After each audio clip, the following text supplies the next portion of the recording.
Hello and welcome.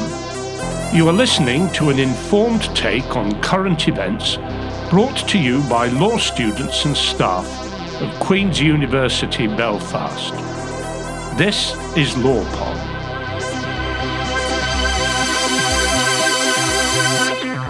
Hi, I'm Lauren Dempster. Welcome to LawPod. I am a lecturer at the School of Law at Queen's University Belfast, and today I am joined by Professor Kieran McEvoy. Kieran, can you introduce yourself, please? I am Professor Kieran McEvoy. I'm a Professor of Law and Transitional Justice, and so I work part-time in the School of Law and part-time in the Mitchell Institute, which is an interdisciplinary centre here at Queen's focused on conflict and conflict transformation.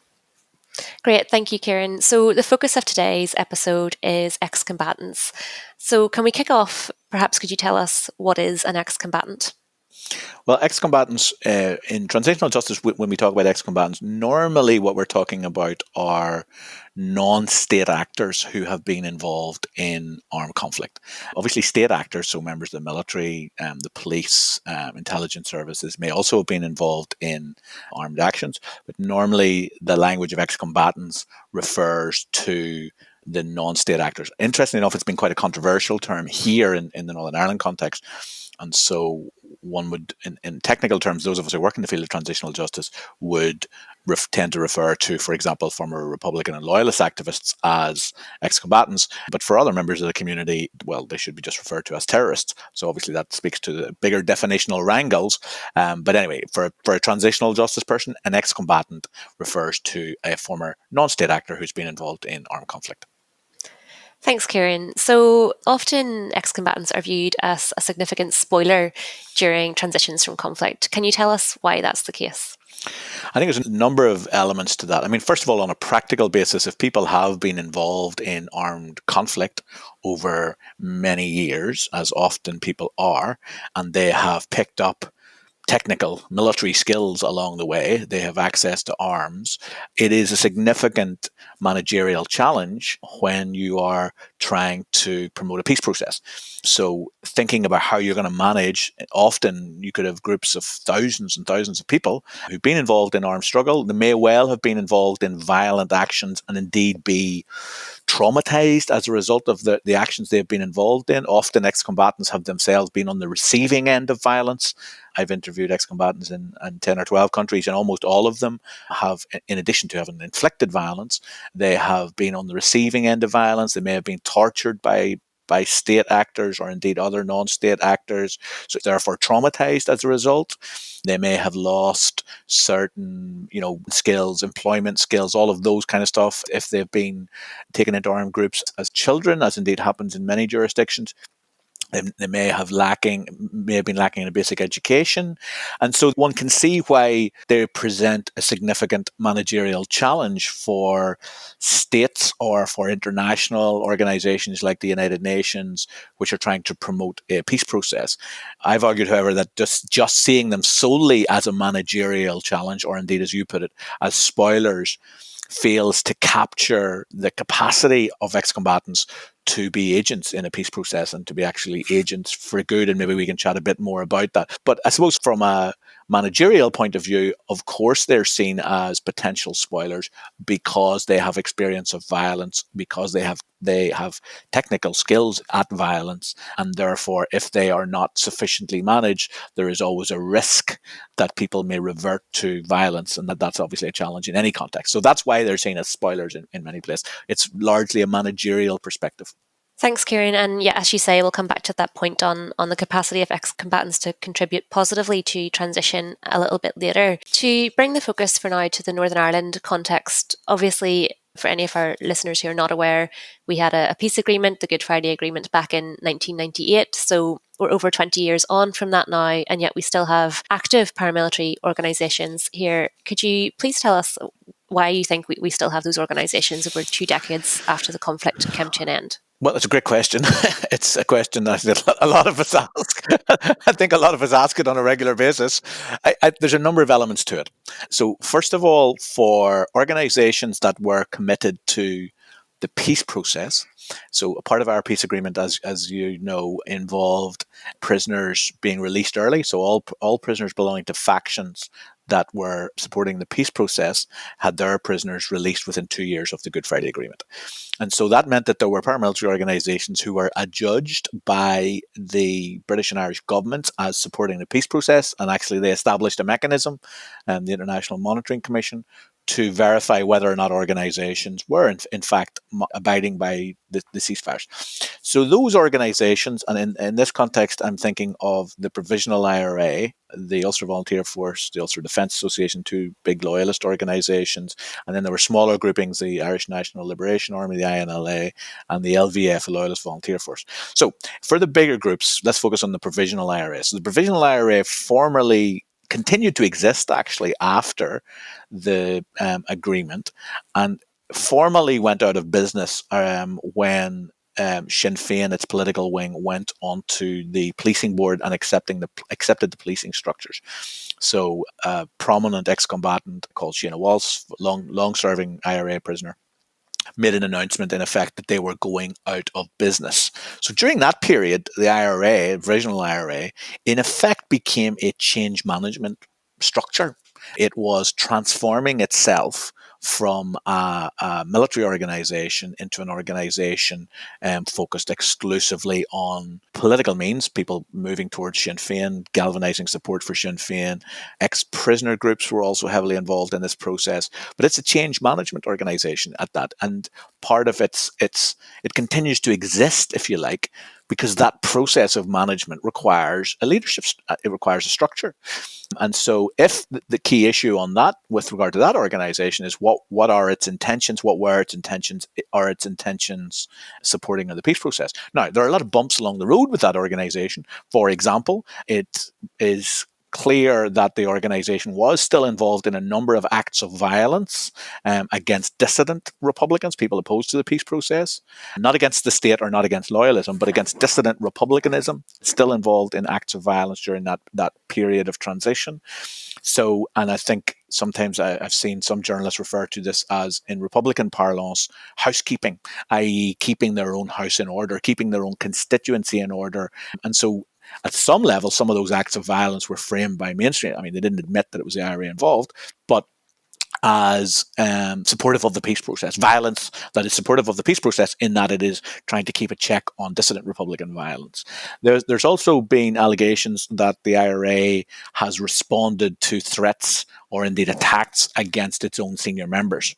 So there was a prominent murder of a former senior IRA figure here in Belfast, and the person who allegedly was responsible for that was himself killed. There were strong suggestions that the IRA was involved in that process. So you've got an organisation there involved in managing its own transition, supporting the peace process and supporting that transformation, but involved in acts of violence which are either, inverted commas, supporting the peace process, or i.e. dealing with dissidents, or supporting its own members from attack.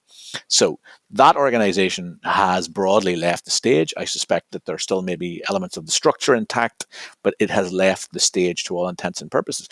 Other organizations, as you suggest in your question, are still around. So the Ulster Volunteer Force and the UDA are still around.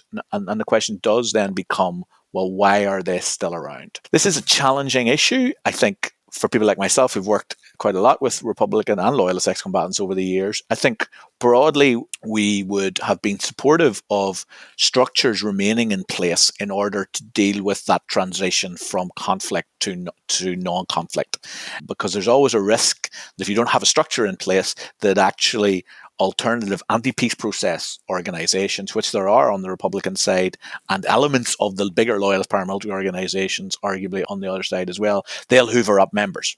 So if you have an organizational structure and that organization is itself moving in the right direction in terms of the peace process, then there's an argument that you keep the structures in place in order to manage the transition. That would have been the argument with the IRA. That certainly would have been the argument with the UVF and the UDA over the last probably 10 to 15 years. I guess at some stage, however, in the transition, you have to ask yourself, what is the utility? When has the utility of retaining those structures run out? And at what stage, and this is a significant issue on the loyalist side, within elements of the UVF and elements of the UDA, where they're heavily involved in criminal activity. And so for the structure has morphed into a flag of convenience for elements within those organizations. These organizations are not monoliths. You will have geographical differences across different organizations. But with the loyalist flag is a flag of convenience for people to be involved in criminality and drug dealing. So that is a question as to when that it simply becomes a criminal issue to be policed, to be honest. And when that happens, then that's a very difficult issue. And then the other it's a long-winded answer, but it's a hard question. And then the other issue are paramilitary structures, which are anti-peace process structures. So dissident Republicans continue to act because they are opposed to the peace process. And so they have continued to carry out sporadic attacks on security force personnel, on members of the prison service, and also on internal feuding within themselves. So it's a complex picture. And I suppose our transition, the Northern Ireland transition, and the fact that we still have these organisations 20 odd years on, just shows you how complicated a business it is to shift armed organisations away from violence when they've been around for 30 years towards non-violence. It's a very complicated business. Thanks, Kieran. So as you've explained there, we have this quite complex picture in terms of paramilitary organisations in Northern Ireland and how they have sort of morphed over time. So one of the things you touched on earlier is that there is capacity for ex-combatants to transform cultures of violence. Could you tell us a little bit more about the role of ex-combatants there? And also, are there particular aspects of their past lives as being involved in violent activism that might equip them for the task of peacemaking, including perhaps particularly in the communities in which they have harmed?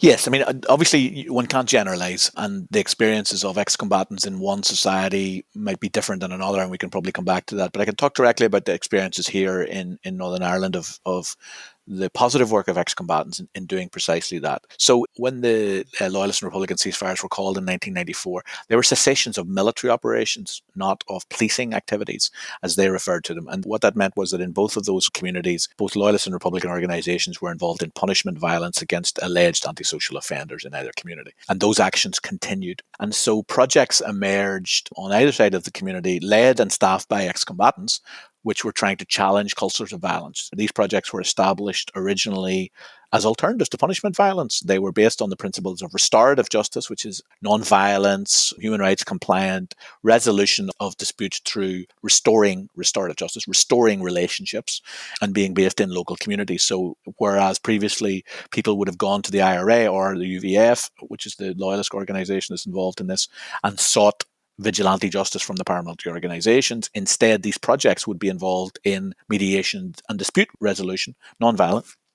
But the reason that these projects had credibility within the community was precisely because they were staffed and led by ex-combatants. And these were people who were seen in their own communities to having fought on behalf of that community. And therefore, if they're the people who are saying violence is no longer the answer, they have so much more credibility in challenging cultures of violence than if you have someone like me or my colleagues who are, middle-class academics or community activists who are saying violence is not the way forward. Well, we haven't walked the walk, but people who have been involved in armed organizations over a long period of time, who've served often lengthy prison sentences on behalf of the cause and community from which they come, they have much more credibility in terms of establishing these projects in the community, which are designed to prevent violence. The other interesting thing that they brought to the table in this process was that is particularly relevant in the Republican community, that where you've 30-year conflict and a history of estrangement between working class Republican communities and the police. So a deal is done in 2005-06 whereby the leadership of the Republican movement support policing, but that just because you've signed a piece of paper doesn't deliver that deal on the ground. And so the police themselves would have recognized that they lacked the practical bridges into those communities because they just didn't have the relationship. And so bridges needed to be provided between the community and the police. And these ex-combatant-led restorative projects provided that bridge. They're the ones who are leading their communities, grassroots leadership, leading their communities to say, okay, the conflict is over. We need a police service that is accountable to the community. And we need to build relationships with the police, and we will, in effect, hold your hand, they're saying to the community, in the re-establishment of that relationship. Now, because of the background to these ex-combatants, this is a more equal, inverted commas, power relationship than often one finds between police and community, because what's happening here is that it's not simply that they're going to, give people tea and biscuits. They're going to be demanding. They're going to say, well, we need our community policed properly. You are not doing this properly. We have a problem with drugs in our area, and so on and so forth. So it's a testing relationship for the police engaging with these ex-combatant communities. But in fairness to the PSNI, to local police here in Northern Ireland, I think they have been at the forefront of suggesting that these projects, led and staffed by ex-combatants, have been central. They're central to the re-establishment of those relationships. They're very, very important for the police themselves. That's just one example from the local context. I've seen examples in other places, in South Africa, for example, where again you have ex-combatant-led, community-based restorative justice programs.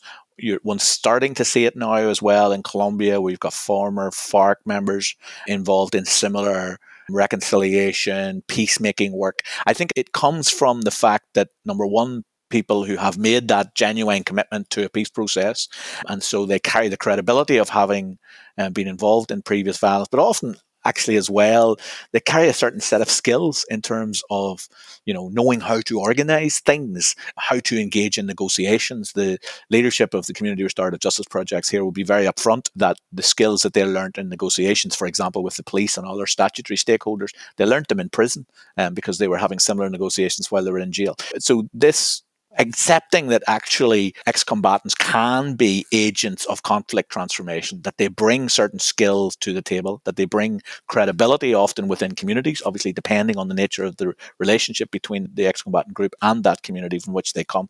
They bring a lot to the table, so they're not just spoilers. They actually have a significant amount to contribute to the peacemaking process. Great, thank you, Kieran. Could you tell us a bit now about the particular challenges faced by female ex-combatants and how a more rounded understanding of gender, including perhaps the notion of militarised masculinity, can help in the transition from conflict? I think there's significant research to suggest that female ex-combatants face a range of issues in terms of in a post-conflict context. First of all, often female ex-combatants themselves may have been traumatised. They may have been the victims of sexual violence themselves within armed organisations. Significant issue in parts of Africa and Latin America, former members of FARC and so forth. So they are both victims and perpetrators. And often during the conflict, those issues, the trauma that they've experienced and may have inflicted actually, hasn't been dealt with. So they will have a particular set of issues in terms of trauma through both inflicting and being on the receiving end of violence, including sexual violence. That's one issue. Secondly, how female ex-combatants are received into communities can depend significantly on local cultural mores and values. So there may be particular opprobrium, for example, directed at women who've been involved in violence, whereas male ex-combatants that violence may be more acceptable in certain communities when it's come from men, but women having been involved in violence can lead to a greater social stigma in terms of once you move out of an armed organization back into community and civilian life. There's a third issue, I think, for female ex-combatants is that if you have been in an armed organization and you've achieved a degree of leadership within that organization or status based on your military prowess or your capacity as a leader, when returning to civilian life for female ex-combatants, where those opportunities to have that level of agency even, or that level of responsibility and that level of respect in certain communities may be quite difficult. So, if you've been involved, for example, as a middle or upper manager within the FARC structures for 10 years, and then you come back and actually socioeconomically it's very difficult to get you a job, like just for a woman who's been through that experience and had that kind of experience, coming back into ordinary civilian life, being seen to accept very traditional gender roles may be quite a significant challenge for female ex-combatants. So there's a whole discussion now within the people who work on ex-combatant issues about coming up with bespoke programs that deal with all of these issues that are faced by women coming back into conflict. Then the broader question about gender, and in particular this focuses on notions of militarized masculinity. That's really about accepting that the versions of masculinity that is promoted and valued during a conflict may be quite destructive when a person moves back into civilian life. So where violence is privileged and prowess at violence is privileged above all else in certain contexts, then managing that out the other side into civilian life can be significantly challenging. And this is not just for ex-combatants, it's also for state actors who've been involved in violence. So people who've been involved in, men who have been involved in violence, coming to terms with what they have been involved in over a number of years, and then dealing with ordinary civilian life, dealing with family relationships, dealing with all of that. There's significant issues around alcohol and drug abuse for ex-combatants, both state and non-state actors who've been involved in violence, and all of that kind of engaging people, taking people through that process of recognizing what happens to one's sense of what it means to be a man during a conflict, and then the consequences of that when you move into civilian life, and how not to carry that stuff with you, particularly the toxic elements of that around masculinity and patriarchy and so forth, how you're going to manage your relationship with your partner or your family or whatever, how you're going to manage in the workplace if you're lucky enough to get a job afterwards, so how you deal with that militarized masculinity and how you kind of deprogram some of the toxic elements of that is a significant challenge in this field. Thanks, Kieran. And of course, a key issue there, as you'll be aware, is domestic violence, and how, in the Northern Irish context, how domestic violence manifests itself is still strongly shaped by our history of conflict. So, Kieran, you've worked with ex-combatants in a lot of post-conflict contexts, and a few of those you've already touched on today. How transferable are the experiences of ex-combatants from different transitional societies to others, which might have very different social and political contexts? I think one always has to be very cautious about any kind of mechanistic transposition of the experiences of one jurisdiction to another.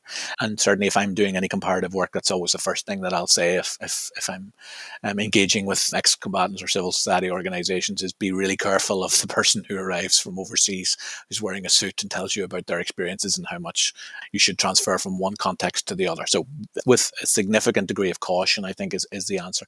That said, I think the way in which comparative work can be done well is by trying to thematize and abstract your own experiences in ways that make sense to an overseas audience, and let them decide what is or is not relevant about your own experiences. So the conversation we've just been having about militarized masculinity, for example, or domestic violence from state actors and non-state actors. So you can say, well, this has been our experience in the Northern Irish conflict. I don't know if that's relevant or not for yours. And what you often find if you present information and experiences like that in a more humble way, I suppose, then people will pick up on it immediately. Whereas if you go in to those kind of contexts and say, oh, well, this is our experiences of how we managed ex-combatants, and if you're in any way bombastic or imperialistic about that experience, you'll get people's backs up. So I think you can draw out themes and experiences very tentatively from one context to another,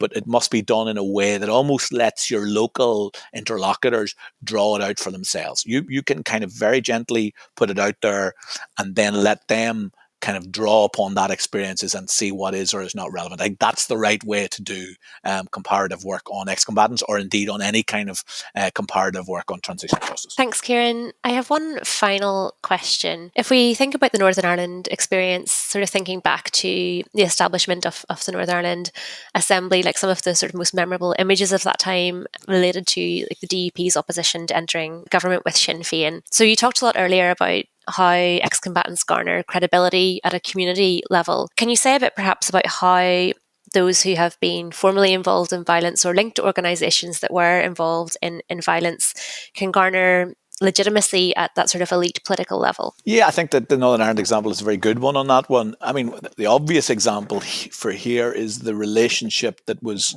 formed between Martin McGuinness and Ian Paisley when they were Deputy First and First Minister. And so McGuinness was a former senior member of the IRA, and everyone knew that, and Dr. Paisley knew that as well. And Dr. Paisley himself was a former political prisoner as well, in that he had been imprisoned at the early period of the conflict for leading anti-civil rights protests. And they got on because, in part, neither of them were in denial about their respective history. I think they also got on because they respected each other's commitment to transform this place. I think that both Ian Paisley and Martin McGuinness, their commitment to this place and their commitment to a different way was manifest. And so I think the credibility, McGuinness had been a pretty fierce military leader within the IRA structures. He was very highly regarded by, if you read the biographical accounts, for example, of British officers, British Army personnel who served here during the conflict, he was seen as a formidable foe. I mean, he was seen as a guerrilla army leader. And those skills applied to the peace process were formidable. I actually think we miss him. I think that his particular set of skills, where he took all of that capacity and that intellect for managing an armed organization and applied it to a peace process, I think that was a huge plus for us. And I find generally, actually, for dealing with both Republicans and Loyalists, and indeed former state actors who've been involved in violence, I find them much easier to engage with than politicians who have not lived through that experience and the reality of both inflicting and often experiencing violence. I think politicians who haven't been through that experience can play a bit fast and loose with the peace process, whereas those who've walked the walk in terms of being involved either as a police officer or a member of the army or indeed a paramilitary organisation who are now committed to the peace process, they are much more guarded in terms of managing that process. And I suppose one can see it even now with the current generation of Tory leaders and how fast and loose Boris Johnson and his cabinet can play with this peace process, whereas the people who one can still have very sensible conversations with include former members of the British Army, former police officers or former paramilitaries. They get it. And they get how precious and how hard won the peace process was. So I think there is a significant value added to those who have been involved directly in violence, either on behalf of the state or non-state actors. Thank you, Kieran. This is obviously a very complex issue and there is a lot more that we could say on it, but I'm conscious of time, so I guess we need to pull it to a close. But thank you so much for your time. You have been listening to LawPod, an informed take on current events, brought to you by the law students and staff at Queen's University Belfast. LawPod is funded by the Queen's University Law School. Thanks to Professor Kieran McEvoy. Please follow us on Twitter at QUB LawPod. For more information, you can also visit our website, lawpod.org, and please have a look in the show notes for more information about the topics covered today. You can find us on iTunes, Spotify, or anywhere else you get your podcasts. Thanks for listening. I am Lauren Dempster, and this was LawPod.